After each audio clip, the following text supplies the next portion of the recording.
Good evening, everyone. In today's session, we are going to discuss about capital budgeting in financial management.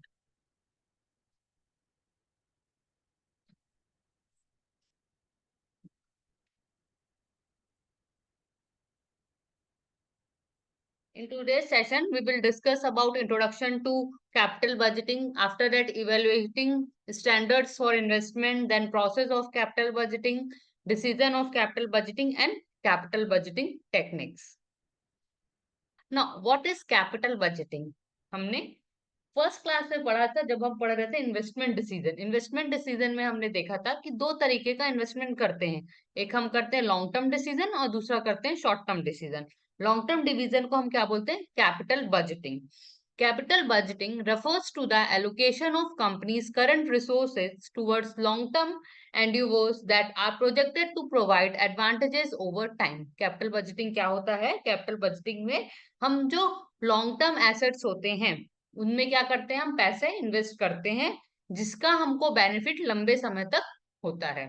ऐसे assets में हम पैसे invest करते हैं जिसका हम एडवांटेज लंबे समय तक ले सकते हैं, like land and building, plant and machinery. ठीक है, ऐसी चीजें जिसका हम एडवांटेज लॉन्ग टर्म तक लेते हैं, तो उसमें जब हम इन्वेस्टमेंट करते हैं ऐसे एसेट्स में, तो उसे हम कैपिटल बजटिंग कहते हैं। Here, investment includes things like growth, purchase, modernization and renewable of long-term assets. ठीक है, जब हम कैपिटल बजटिंग की बात करते हैं तो हम क्या किस लिए इन्वेस्टमेंट करते हैं? कि कंपनी की ग्रोथ बढ़े। ठीक है, कंपनी का एक्टिविटी बढ़े, कंपनी का जो भी ऑपरेशन है वो बढ़े।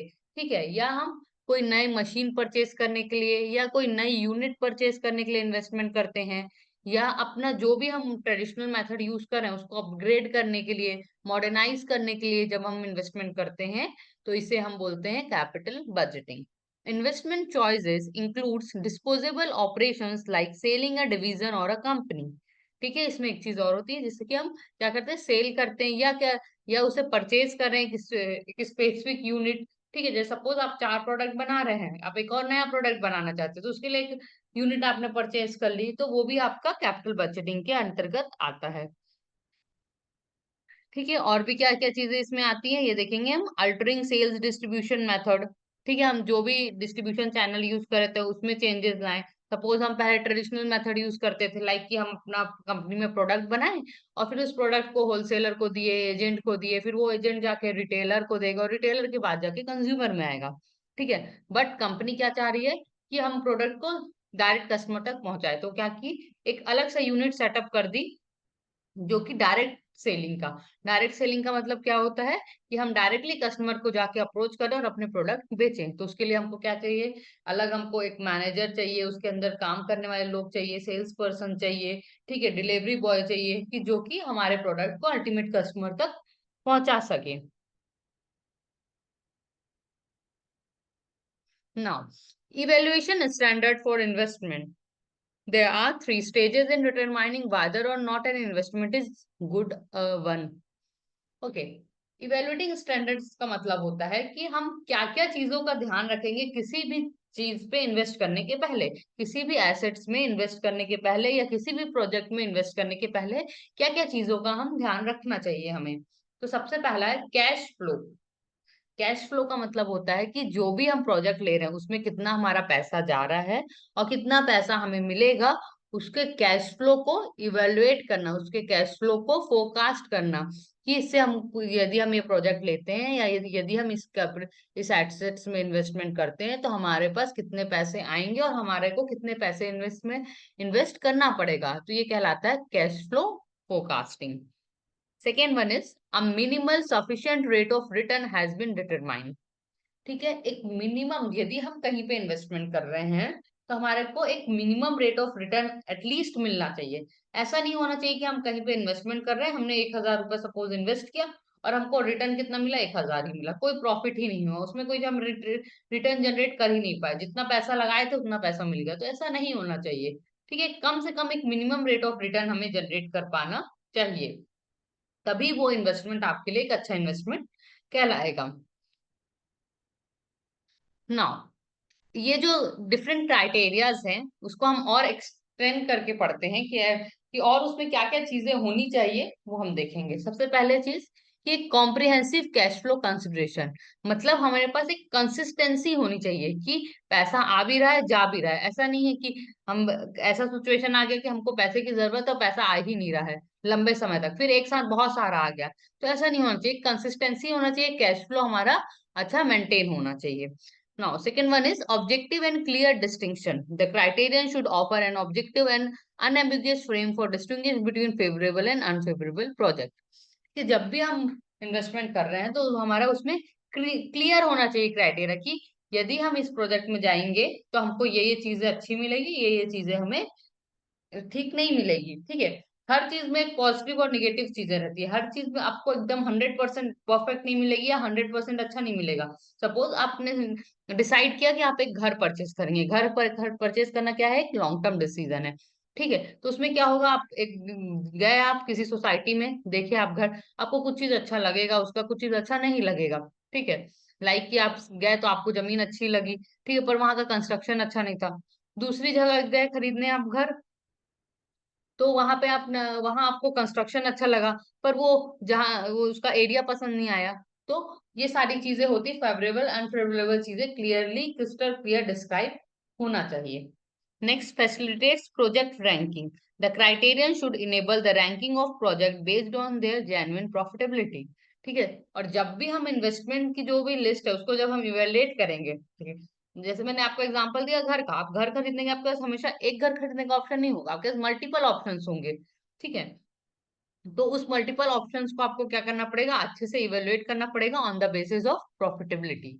वैसे ही जब हम कंपनी की बात करते हैं, जैसे कंपनी कंपनी को कहीं इन्वेस्टमेंट करना है, एक मशीन खरीदनी है, तो मशीन बेचने वाले बहुत सारे लोग अवेलेबल होंगे। ठीक है, तो उनकी मशीन को इवेलुएट करके, ठीक है, हर किसी में थोड़ा थोड़ा डिफरेंस रहता ही है, तो उसको इवेलुएट करके उसके प्राइस और डिफरेंट उसके फीचर्स और ये सारी चीजें इवेलुएट करके हमको on the basis of profitability कि इससे हम कितना प्रॉफिट जनरेट कर पाएंगे, उसके बेसिस पे हम उसे सिलेक्ट करते हैं। यहाँ तक क्लियर है सभी को? से यस और नो?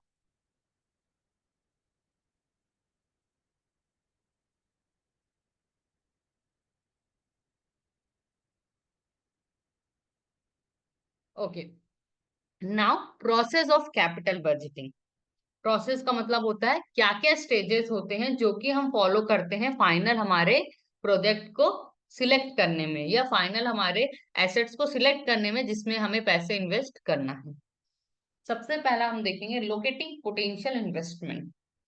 ठीक है, हम देखेंगे कहाँ कहाँ पॉसिबिलिटी है, जो चीज की हमको नीड है, हमने डिसाइड किया है कि हमें यहाँ पे पैसे इन्वेस्ट करना है। चलिए हम घर का ही एग्जांपल लेते हैं, एक उससे समझते हैं। ठीक है, आप लोग पर्सनली एक घर खरीदना चाहते हैं, तो उसके लिए सबसे पहले आप क्या करेंगे, एक लोकेटिंग पोटेंशियल इन्वेस्टमेंट आप देखेंगे कि जो भी आपको इन्वेस्टमेंट करना है वो उसका अपॉर्चुनिटी कहाँ कहाँ है। सपोज आप बिलासपुर में इन्वेस्टमेंट करना चाहते हैं, ठीक है, तो बिलासपुर में बहुत सारे एरियाज हैं, लाइक व्यापार विहार, ठीक है, कोनी है, ठीक है, तिफरा है, तो बहुत सारे एरियाज है। आप अपने नीड के हिसाब से क्या करेंगे, लोकेशन को सिलेक्ट करेंगे। अब उस लोकेशन में जाएंगे, उस लोकेशन में भी मल्टीपल ऑप्शंस होंगे आपके पास। ठीक है, सपोज आपने व्यापार विहार चूज किया कि आपको व्यापार विहार में जमीन खरीदनी है, तो व्यापार विहार में भी बहुत सारे ऑप्शंस होंगे, लाइक कि आपके पास घर खरीदने का भी ऑप्शन होगा, आपके पास कमर्शियल प्रॉपर्टी भी खरीदने का ऑप्शन होगा, कोई कंस्ट्रक्टेड शॉप भी होगी। तो ये मल्टीपल ऑप्शंस होंगे, तो उस मल्टीपल ऑप्शंस को क्या करेंगे आप, इवेलुएट करेंगे। ठीक है, कि क्या क्या ऑप्शन है, किससे हमको क्या बेनिफिट मिलेगा, ठीक है, किसमें हम कितना ज्यादा प्रॉफिट जनरेट कर पाएंगे। तो उसके हिसाब से आप उसको क्या करेंगे, सारे इन्वेस्टमेंट प्रपोजल को इकट्ठा करके उसको इवेलुएट करेंगे। फिर थर्ड स्टेज है आपका डिसीजन मेकिंग। आप फाइनली डिसाइड करेंगे कि किन प्रोजेक्ट में आपको इन्वेस्टमेंट करना है। Now, capital budgeting expenditure. अब आप इसमें क्या करेंगे, लिस्ट आउट करेंगे कि क्या क्या एक्सपेंडिचर आपको लगेंगे उसमें। ठीक है, यदि आप प्रॉपर्टी खरीद रहे हैं तो आपको क्या करना पड़ेगा, जो भी ड्यूटीज होती हैं, टैक्सेस होता है, वो पे करना पड़ेगा। ठीक है, जो भी इंस्टॉलमेंट है, ये सारी चीजें उसमें डिसाइड होंगी कि आप कितने इंस्टॉलमेंट में पे करेंगे, ठीक है, कब कब पे करना पड़ेगा। तो इसमें आप टोटल ओवरऑल एक्सपेंडिचर कितना लगेगा उस प्रोजेक्ट में, आपको इन्वेस्टमेंट में, वो आप इसमें सारी एक्टिविटीज करेंगे। नेक्स्ट है इम्प्लीमेंटेशन एंड प्रोजेक्ट कंट्रोल। अब फाइनली आप डिसाइड करने के बाद उसको क्या करेंगे, आप इम्प्लीमेंट करेंगे, उसको आप परचेज करेंगे, उसमें काम करना शुरू करेंगे आप। ठीक है, फॉलो अप, फिर आप अपना प्रोजेक्ट स्टार्ट करने के बाद आप फॉलो अप लेंगे कि आपने जो इंटेंशन से प्रोजेक्ट में इन्वेस्टमेंट किया था वो वैसा काम कर रहा है या नहीं कर रहा। आपने सोचा था कि ये मेरे को 10% हर साल इंक्रीमेंट देगा, ठीक है, 10% इसका प्राइस बढ़ेगा, ठीक है, इसमें मैं इन्वेस्टमेंट कर रहा हूँ तो इससे ये प्रोडक्टिविटी एक्टिविटी कर पाऊंगा। तो वो आप क्या करेंगे, उसको इवेलुएट करेंगे फाइनली कि वो चीज आप जिस पर्पज से आपने उस प्रोजेक्ट को लिया था वो प्रोजेक्ट वो काम कर रहा है या नहीं कर रहा है। तो वो आपका लास्ट स्टेज होता है, that is follow up and performance reporting.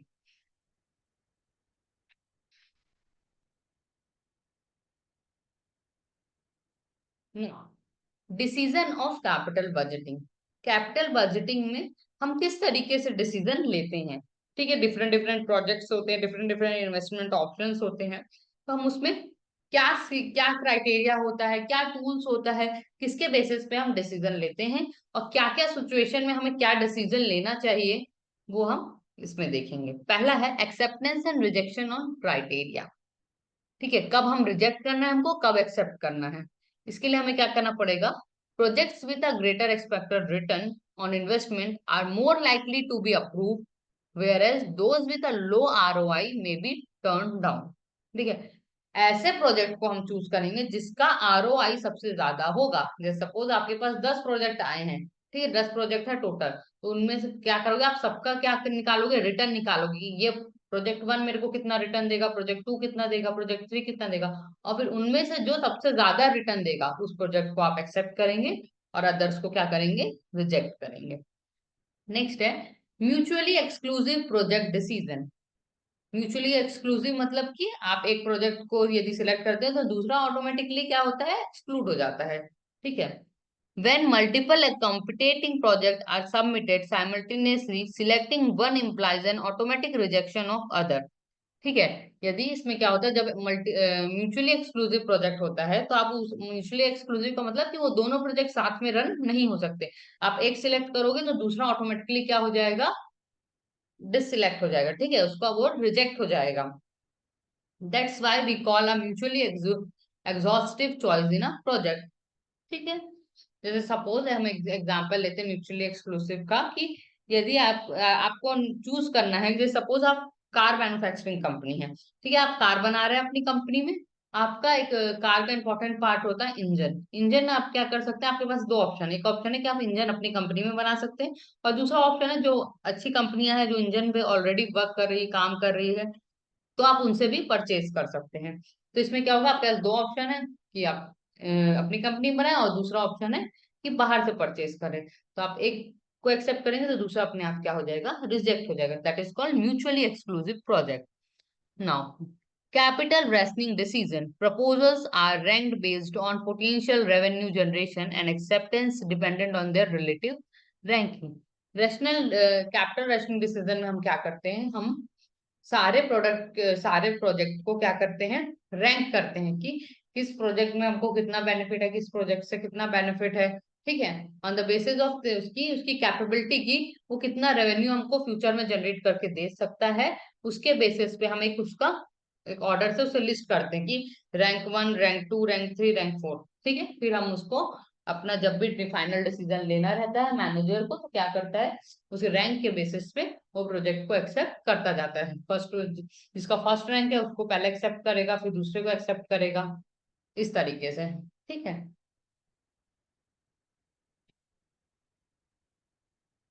now the most important part of this chapter, that is capital budgeting techniques। इतना सभी को क्लियर है।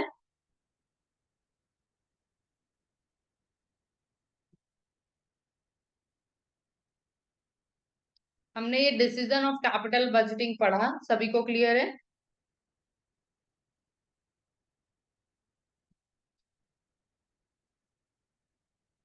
ओके, अब हम देखेंगे टेक्निक्स ऑफ कैपिटल बजटिंग।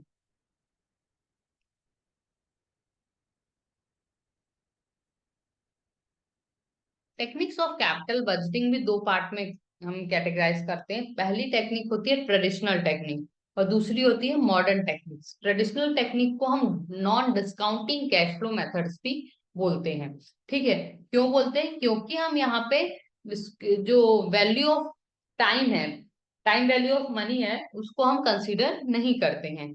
और मॉडर्न अप्रोचेस में हम टाइम वैल्यू ऑफ मनी को कंसीडर करते हैं, इसलिए हम इसे डिस्काउंटेड कैश फ्लो मेथड बोलते हैं और ट्रेडिशनल अप्रोच को non discounted cash flow methods बोलते हैं।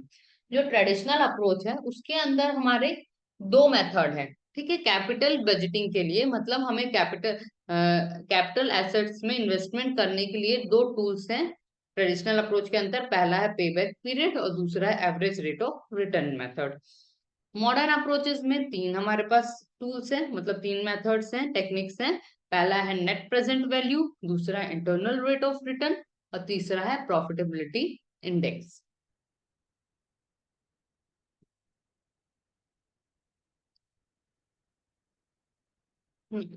Payback period method. Payback period method आपको नाम से ही समझ में आ जा रहा होगा कि पेबैक का मतलब कि आपने जितने पैसे इन्वेस्ट किए हैं वो कितने समय में आपको रिटर्न हो जाएंगे। It's a way to get how soon you can accept your original investment to pay for itself. ठीक है, आप इसमें क्या करते हैं, देखते हैं कि जो आप पैसे लगा रहे हैं, किसी प्रोजेक्ट में आप इन्वेस्टमेंट कर रहे हैं, उतना पैसा आपका कितने दिन में रिकवर हो जाएगा। It is the time period during which the capital investment is completely recovered as measured by the point at which the overall profit from the investment equal to the original investment। ठीक है, हम इसमें क्या देखते हैं कि हम जितने भी पैसे लगाए हैं उस प्रोजेक्ट में, उस एसेट्स में, वो कितने समय में हमको वो उतना पैसा जनरेट करके दे पा रहा है। तो that is called payback period. Now stages required in calculating a payback period. Payback period निकालने के लिए हमें क्या क्या करना पड़ता है? सबसे पहला, subtraction of maintenance and repair expenses from the total profit generated by capital project resulted in the net income before accounting for depreciation and taxes. सबसे पहले हम क्या करते हैं, जो भी हमारा प्रॉफिट हुआ है उस प्रोजेक्ट से, उसमें से हम मेंटेनेंस और रिपेयर एक्सपेंस को क्या करते हैं, माइनस करते हैं। ठीक है, next, deduct the recoverable expenses associated with land and working capital from the initial cost of assets as a whole. उसके बाद हम क्या माइनस करते हैं, जो भी रिकवरेबल एक्सपेंसेस होते हैं।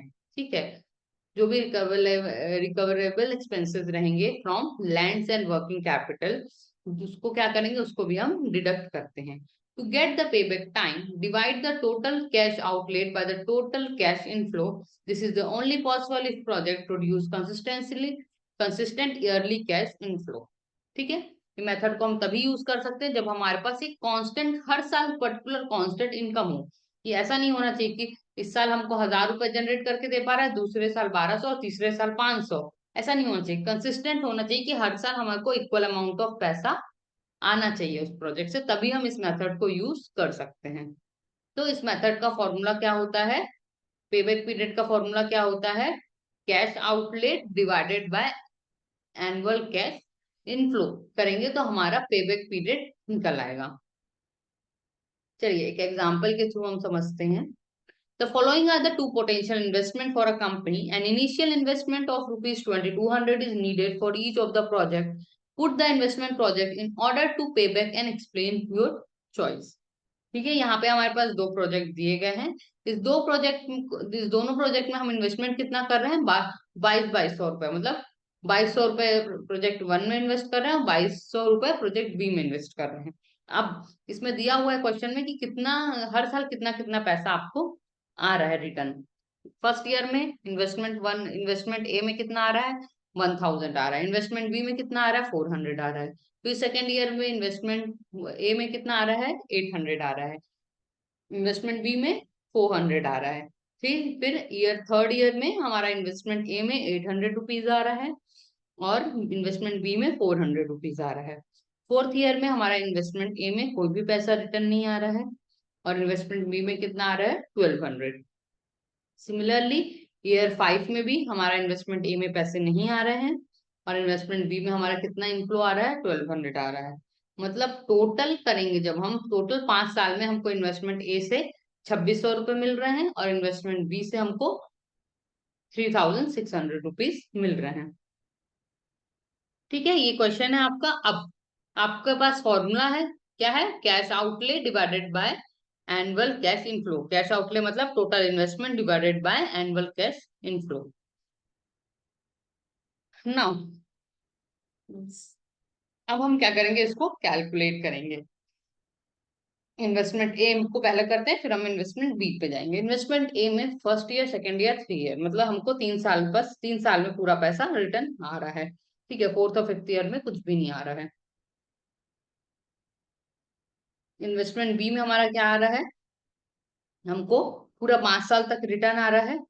ठीक है, अब आपने इन्वेस्टमेंट कितना किया था, टोटल 2200 रुपया। अब कैलकुलेट कीजिए कि 2200 रुपया आपका किस साल में आपका 2200 रुपया पूरा आपको मिल गया। पहले साल में कितना मिला, 1000 रुपया मिला, फिर 1800 मिला, फिर 2600 मिला। ठीक है, और इन्वेस्टमेंट बी में कितना कितना मिला, 400, 800, 1200। ठीक है, फिर 1200 और फिर 3600।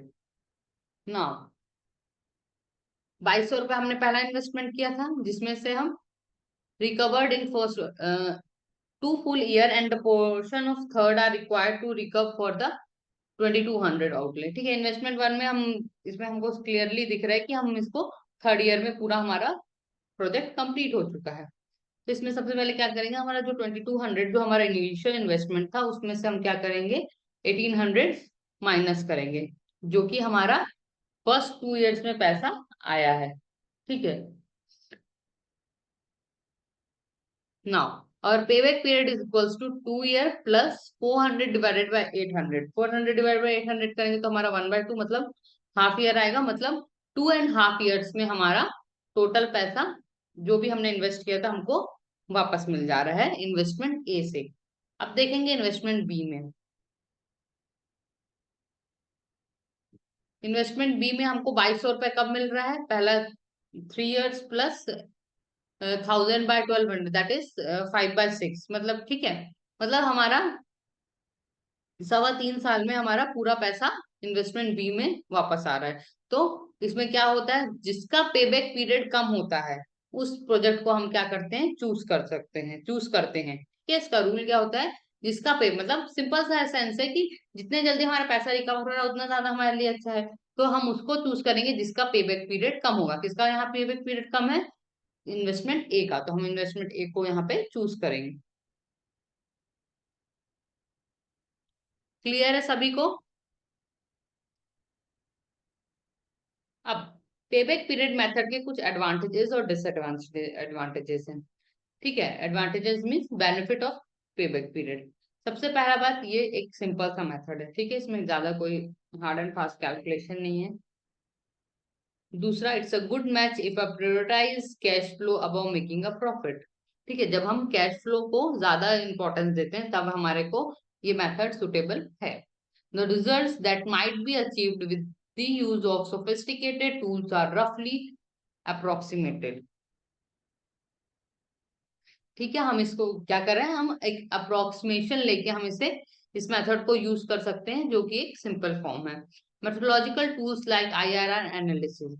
ठीक है, इसमें हम क्या देख रहे हैं, मेन हमारा इंटरनल रेट ऑफ रिटर्न देखना है कि हमारे को जो भी हमारा इनिशियल इन्वेस्टमेंट है वो कितने साल में हमारे को रिटर्न जनरेट करके दे पा रहा है। हमारे जो भी इनिशियल इन्वेस्टमेंट है उसको हम रिकवर कर पा रहे हैं।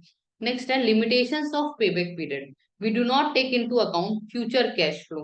ठीक है, हम इसमें क्या कर रहे हैं, हम फ्यूचर कैश फ्लो को कंसीडर नहीं करते हैं कि फ्यूचर में जो पैसा मिलेगा उस पर ध्यान हम नहीं देते हैं।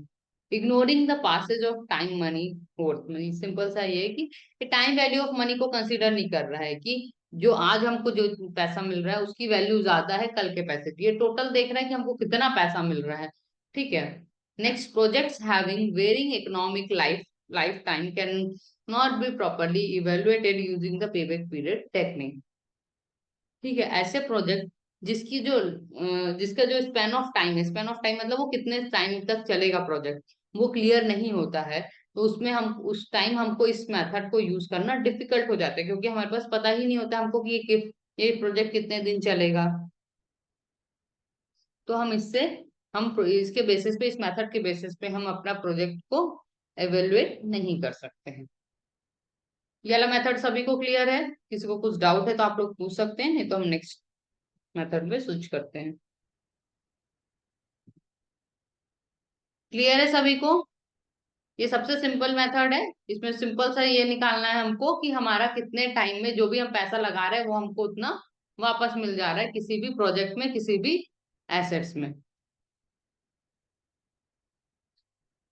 ओके, सभी रिप्लाई किया कीजिए।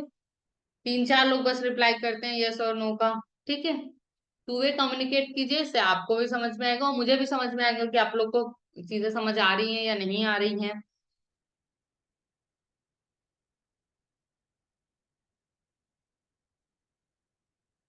Now, our second method is average rate of return method. Average rate of return method भी क्या है? एक ट्रेडिशनल अप्रोच है। The accounting rate of return approach, also known as financial statement approach or unadjusted rate of return method. ये क्या है? Accounting rate of return method है। इसमें हम ये निकालते हैं कि हमको ऑन एन एवरेज कितना रिटर्न जनरेट कर पा रहा है कोई project. In this approach investment projects are prioritized based on their earning potential. उसमें क्या करते हैं हम? प्रोजेक्ट को किस बेसिस पे इवेल्युएट करते हैं कि वो उसकी अर्निंग कैपेबिलिटी कैसी है। Project generated the most evaluated profit are chosen while other might be ignored. ठीक है, ऐसा ऐसे प्रोजेक्ट को हम चूज करेंगे जो हमको ज्यादा से ज्यादा प्रॉफिट देगा।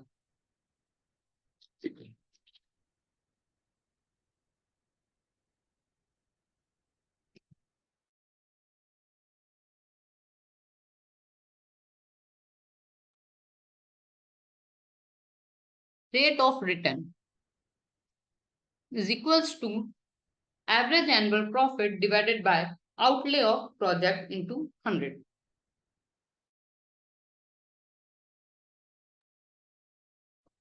इसमें क्या होता है कि हम क्या करते हैं, जितना भी हमको प्रॉफिट जनरेट हो रहा है, सपोज एक प्रोजेक्ट हमको 10 साल के लिए मिला है, 10 साल में जितना भी प्रॉफिट हमको होगा उसको हम क्या करेंगे? ऐड करेंगे, उसको डिवाइड करेंगे 10 से। ठीक है, क्योंकि हमको एवरेज एनुअल प्रॉफिट चाहिए। फिर उसको divided by whole divided by क्या करेंगे कि हमको हमारे पास से कितना इन्वेस्टमेंट लग रहा है इंटू 100। तो ये बहुत सिंपल है रेट ऑफ रिटर्न निकालने का। It is the ratio between the prospective project expected yearly earning and their overall investment. ठीक है, सिंपल सा है कि हमारा जो भी एवरेज प्रॉफिट है, average profit divide by initial investment into 100 करेंगे तो हमारा रेट ऑफ रिटर्न निकल जाएगा उस प्रोजेक्ट का। Now, benefits of average rate of return method. First, similar to payback period it also boost simplicity and ease of comprehension. ठीक है, ये एक बहुत सिंपल सा मेथड है। रेट ऑफ रिटर्न कोई भी निकाल सकता है इरिस्पेक्टिव ऑफ देयर प्रोफेशन। ठीक है, जरूरी नहीं कि आप कॉमर्स के स्टूडेंट है तो ही आप इसको यूज कर सकते हैं, या आपके पास स्पेशल नॉलेज है तभी यूज कर सकते हैं, ये हर कोई कर सकता है। ठीक है, रेट ऑफ रिटर्न निकालना बहुत इजी मेथड है। दूसरा, it accounts for the project total earning over it's complete economic life span.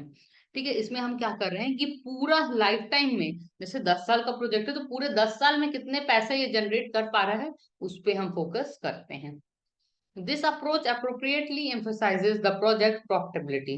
ये सिंपल सा है कि पूरा इस पे किस पे डिपेंड कर रहा है कि ये प्रॉफिट कितना जनरेट कर पा रहा है, कब जनरेट कर रहा है, ये सब नहीं ध्यान दे रहे। हम देख रहे हैं कि ज्यादा से ज्यादा कौन कर पाएगा पूरे 10 साल में, तो उस प्रोजेक्ट को हम चूज करेंगे। नेक्स्ट है, in case of investment with exceptionally extended durations, the simple rate of return tend to closely approximate the actual rate of return। इसमें क्या करते हैं हम, जो भी हमारा रेट ऑफ रिटर्न रहता है उसको हम क्या करते हैं, अप्रोक्सीमेट जो भी रेट रहता है उसको हम कंसीडर करते हैं। तो जिसमें हमको ज्यादा इसमें स्पेशल टूल टेक्निक्स लगाने की जरूरत नहीं पड़ती है। ठीक है, इससे हमारे को ये भी पता चलता है कि कंपनी की परफॉर्मेंस भी कैसी है। Now, disadvantage of average rate of return method. And apparent drawback of this method lies in the inconsistency of its outcomes when employing diverse approach। ठीक है, ये मेथड वहां फेल हो जाती है जहां पे हमारे पास डिफरेंट डिफरेंट कैश फ्लो आ रहा है। डिफरेंट डिफरेंट कैश फ्लो मतलब कि आज 2000 आ रहा है, कल 2500 आ रहा है, परसों 500 आ रहा है। तो ये इनकंसिस्टेंट होने की वजह से, इनकंसिस्टेंट रिटर्न की वजह से ये मेथड क्या हो जाती है? फेल हो जाती है। ऐसे प्रोजेक्ट जिसमें इनकंसिस्टेंट रिटर्न होता है वहां हम इस मेथड को यूज नहीं कर सकते. Second, it essentially represents an average method that overlooks the diverse influence of outside factor on the general productivity of the company. ठीक है, इसमें हम क्या करते हैं, तो एवरेज लेते हैं. ठीक है, पूरा हर एक पार्ट, हर एक कैश इनफ्लो को हम कंसीडर नहीं करते, ओवरऑल एक एवरेज को लेते हैं. Next, additionally this approach डिसरिगार्ड्स the critical element of time. ठीक है, सबसे इंपॉर्टेंट चीज है कि ये टाइम वैल्यू ऑफ मनी को कंसीडर नहीं कर रहे हैं. ये नहीं देख रहा है कि हमको पैसा कब मिल रहा है, ये सिर्फ उस पर फोकस कर रहा है कि किसमें ज्यादा से ज्यादा प्रोजेक्ट में प्रॉफिट हो रहा है, हमको किससे ज्यादा से ज्यादा हमको पैसे मिल रहे हैं. ठीक है, बट हमारा फाइनेंस मैनेजमेंट में हमने पढ़ा है कि टाइम वैल्यू ऑफ मनी बहुत इंपॉर्टेंट होती है. क्यों? क्योंकि आज का जो हमको पैसा मिल रहा है वो कल के पैसे के इक्विवेलेंट नहीं है. आज जितनी वैल्यू है वो कल उतनी वैल्यू उस मनी की नहीं रहेगी. इसलिए इस मेथड यहाँ पे, जहाँ पे हम time value of money consider करते हैं, तो ये मेथड यहाँ पे फेल हो जाता है. Furthermore, this technique fails to establish a fair rate of return on investment. As such, determinations are left to discretion of management. ठीक है, इससे क्या बोलते हैं, हम देखिए इसमें हम लोग एवरेज ले रहे हैं, हर एक एग्जैक्ट अमाउंट नहीं ले रहे हैं, तो यहाँ पे भी ये क्या होता है, 100% अपना एश्योरेंस नहीं देता है. तो ये प्रोजेक्ट के कुछ डिसएडवांटेजेस हैं, इस अप्रोच के, इस मेथड्स के कुछ डिसएडवांटेजेस हैं. Now, calculation of average rate of return हम कैसे कैलकुलेट करते हैं वो हम देखेंगे एग्जाम्पल के through. After 5 years a project scrap value is ₹20,000. Question में दिया गया है कि जो स्क्रैप वैल्यू, प्रोजेक्ट की लाइफ खत्म होने के बाद जो उसकी वैल्यू बचती है, मतलब जो उसको कबाड़ है बेचने में जो पैसे मिलेंगे उसको हम स्क्रैप वैल्यू बोलते हैं, जो कि है ₹20,000. Requiring an initial investment of rupees after accounting for depreciation and taxes, the estimated return over the next 5 years ranges from 40,000 to 70,000, 50,000 to 20,000. Determine the typical rate of return, the typical ROI, the typical rate of return and the typical ROI. ठीक है, हमें इसमें ROI निकालना है, मतलब return on investment निकालना है, जिसमें हमको डिफरेंट कैश फ्लो दिया गया है. ठीक है, टोटल प्रॉफिट हमको कितना दिया है, 40,000. क्वेश्चन में भी हमने देखा 40,000, 60,000, 70,000, फिर 50,000 एंड 20,000. जब हम इसको टोटल करेंगे तो कितना आया हमारा, 2,40,000. और ये कितने साल का प्रॉफिट है, 1, 2, 3, 4, 5. ठीक है, तो एवरेज चाहिए हमको, तो 2,40,000 को डिवाइडेड बाय 5 करेंगे तो हमारा एवरेज प्रॉफिट निकल आएगा 48,000. नाउ, नेट इन्वेस्टमेंट हमारा कितना हो रहा है, टोटल इन्वेस्टमेंट हमने कितना किया प्रोजेक्ट में, 5 लाख रुपए. ठीक है, और स्क्रैप वैल्यू कितनी हमको दी गई है क्वेश्चन में, ₹20,000.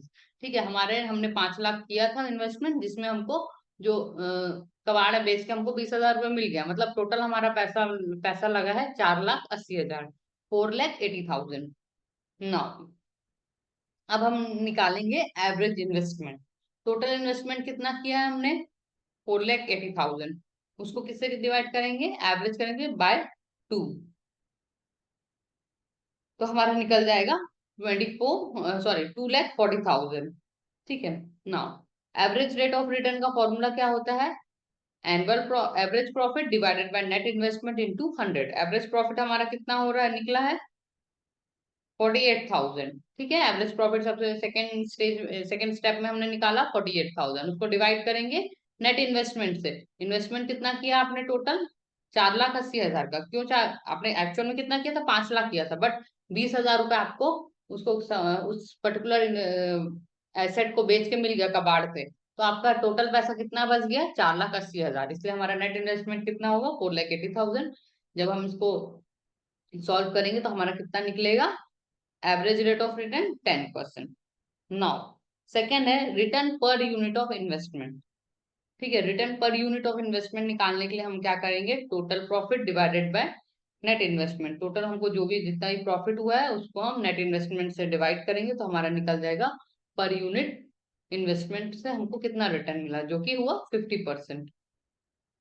रिटर्न ऑन एवरेज इन्वेस्टमेंट में कितना रिटर्न हुआ, हमारा टोटल प्रॉफिट कितना हुआ है 2,40,000 डिवाइडेड बाय एवरेज इन्वेस्टमेंट कितना है 2,40,000। तो हमारा रिटर्न ऑन एवरेज इन्वेस्टमेंट पूरा कितना है पूरा 100% है। नेक्स्ट है average return on average investment. ठीक है, वैसे तो ये सिंपल सा है कि average profit upon average investment into 100 करेंगे तो हमारा 48,000 डिवाइडेड बाय 2,40,000 करेंगे तो हमारा निकल जाएगा हमारा 20%, that is average rate on average investment. ठीक है, इतना डीप पढ़ने का जरूरत नहीं है आप लोग, यहाँ आपको इस पे यदि क्वेश्चन आता भी है तो एवरेज रेट ऑफ रिटर्न पूछा जाएगा। ठीक है, जो कि शॉर्ट क्वेश्चंस में रहेगा। ठीक है, आपको इसके लिए एवरेज प्रॉफिट निकालते अच्छे से आना चाहिए, नेट इन्वेस्टमेंट निकालते अच्छे से आना चाहिए, और एवरेज रेट ऑफ रिटर्न का आपको फॉर्मूला पता होना चाहिए कि आप इसको कैलकुलेट करके आपका ये 10% जो आया है इसको आप बता पाए। ठीक है, और निकाल पाए। क्लियर है, यहाँ पे हमारा एवरेज रेट ऑफ रिटर्न जो कि ट्रेडिशनल मेथड्स के दो मेथड्स हमने देखे, ट्रेडिशनल अप्रोच के दो मेथड्स देखे हैं। ठीक है, तो सबको इतना क्लियर है।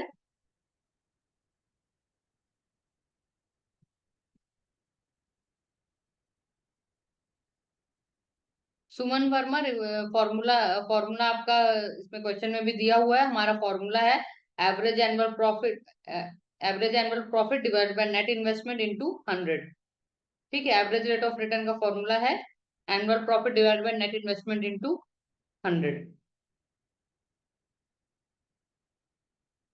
5 लाख आपका क्वेश्चन में दिया हुआ है।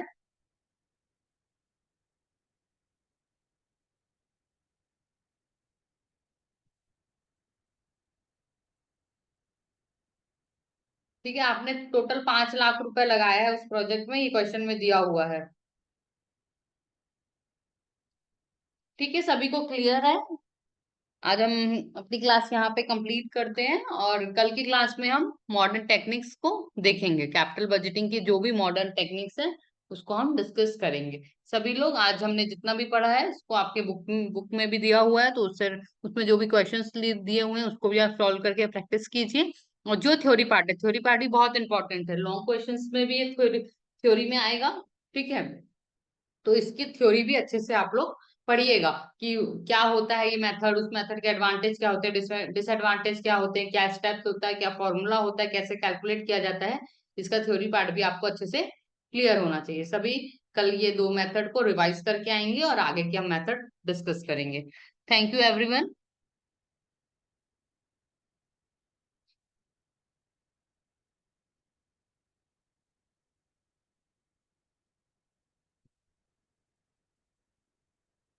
बुक में सारी चीजें हैं आपकी। एक बार मैं पीपीटी आप लोग को फिर से एक बार दिखा देती हूँ, आप लोग को स्क्रीनशॉट लेना हो तो ले सकते हैं आप लोग, बट बुक में सारी चीजें दी हुई है।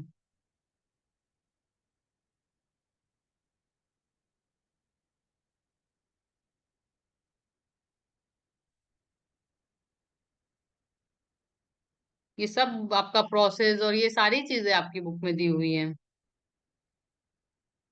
Decision, capital budgeting techniques. ठीक है,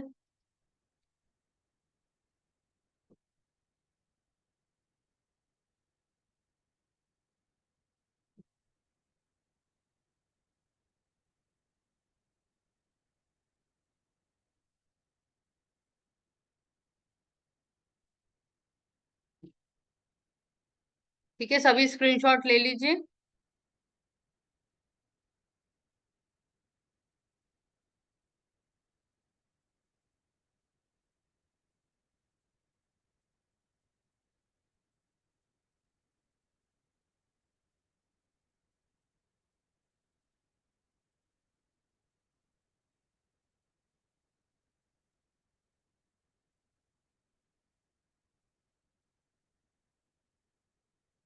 ओके, थैंक यू एवरीवन।